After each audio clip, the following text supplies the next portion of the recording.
Hey, what is up guys? GuitarRock here, back with another counter-side video. Alright, today's video we'll be talking about the Shadow Palace guide and what you guys need to know to be aware of. So first things first, to access Shadow Palace you need to go to world map right here.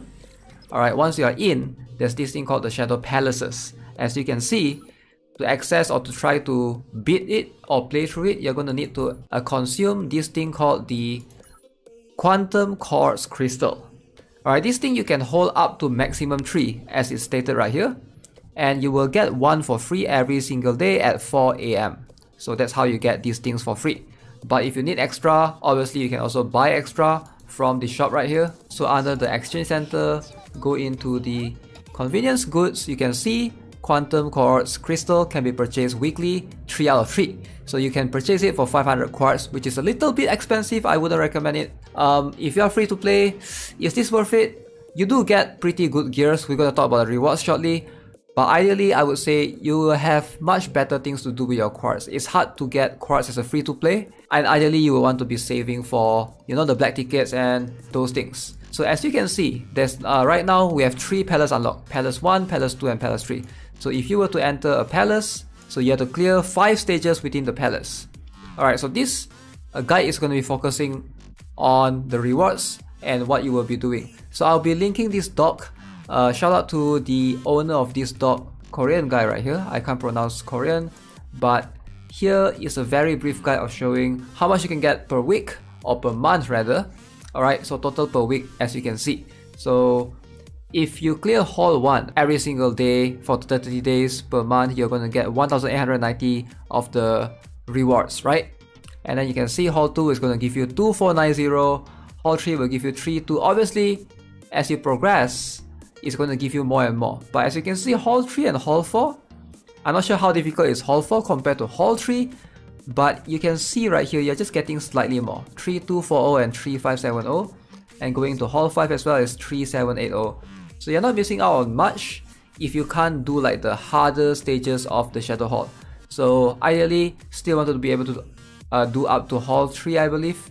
Hopefully, I'll work on the guides as time goes. If you can clear Hall 2, Room 4, the rewards is better than Hall 1. So each hall has 5 rooms. Alright, keep in mind. So if you can clear Hall 3, Room 4, rewards is better than Hall 2. If you can clear Hall 4, all room, rewards is better than Hall 3.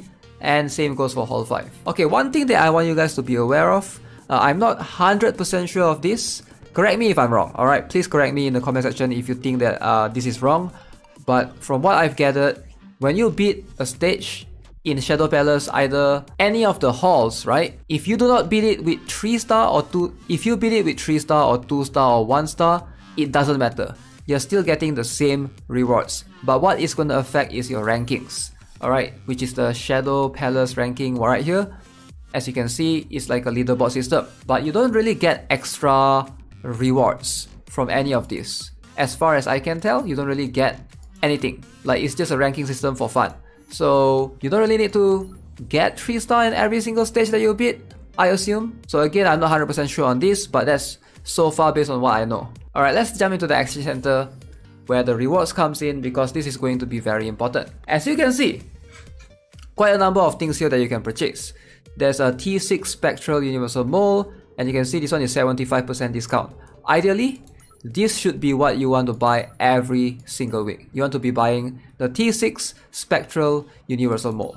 Alright, this should be a priority. And your second priority should be the binaries afterwards. So I would say try to every week, alright, this is being recommended everywhere. You want to be focusing on getting this one and getting the 2 binaries. I would say obviously the set binary is going to be more important than the tuning binary. This one is farmable every single day, so I wouldn't put the highest priority on this. The gold binary though, do not miss out on that. So gold binary and the T6 Spectral Universal Mole is a must-have, must-buy every single week. There's just no excuse for you not to be buying this. Spectral Gears are just insanely good. We're going to talk about it shortly. But let me jump into this and show you guys. As you can see, this one is a mole for crafting T6R to SSR Spectral Gear. And even the rare are quite good. And then this one you can see is also a T6 as well, same R to SSR. But if you look at the left one, this one is the ultra precise version, which you can buy once a week. This one, you're guaranteed a SR to SSR Spectral Gear. So the idea here is you want to buy these three, the two binaries and this one, as your priority, and then you want to buy this one and this 50% one as your secondary priority. The other three, you probably shouldn't even touch because these things can be obtained easily. So the idea here is you need a total of 2500 shadow shards to buy this binary, and this 75%. So if you are only able to do the Shadow Palace 1 and 2, that will not be enough. Now let's talk about the sets. What can you craft? What can you obtain? If you can see the Spectral Gear, all of it will give you attack percent. So attack percent, attack percent, attack percent. But then depending on which type you obtain, for example, Spectral Bullet will give you attack hit, Spectral Gear will give you attack evasion, Spectral Chain attack crit. So for the 4 set option available for SR to SSR grade only, there will be Spectral Smite, Spectral Blaze, and Spectral Spirit. This time you're getting 16% off attack, and depending on which one you get is either crit damage 16%, attack speed 8%, or skill haste of 12%. So you can get more skill haste in the Spectral Gears, which is very good for counters. So as you can see, based on what you are obtaining, Spectral Bullet is good for all units, Spectral Spirit recommended for counters because skill haste, right? Blaze good for all units, recommended for soldiers. Spectral Smite not bad, and then the Spectral Gear is probably the worst one. It's still better than normal attack set, I guess. Alright, I got pretty lucky with my first one. Let's have a look. Okay, Spectral Module, as you can see, attack percent, crit percent, right? Alright, Anti-Striker, Anti-Defender. This one has attack and evasion. Obviously the attack is going to be the one that... Oh, this one is for Soldier. Soldier armor. This for mech. Attack and crit looks like for Soldier accessory.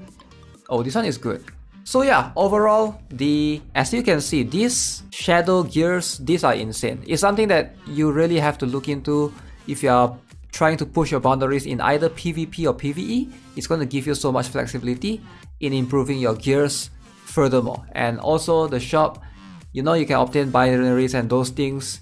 Definitely something that you have to keep an eye out for. Alright guys, so with that being said, I'll be releasing the guides for Shadow Hall tomorrow. Stay tuned for that. As always, if you haven't already, subscribe to the channel, give this video a like, and I'll see you guys in the next one. Have a nice day. Goodbye.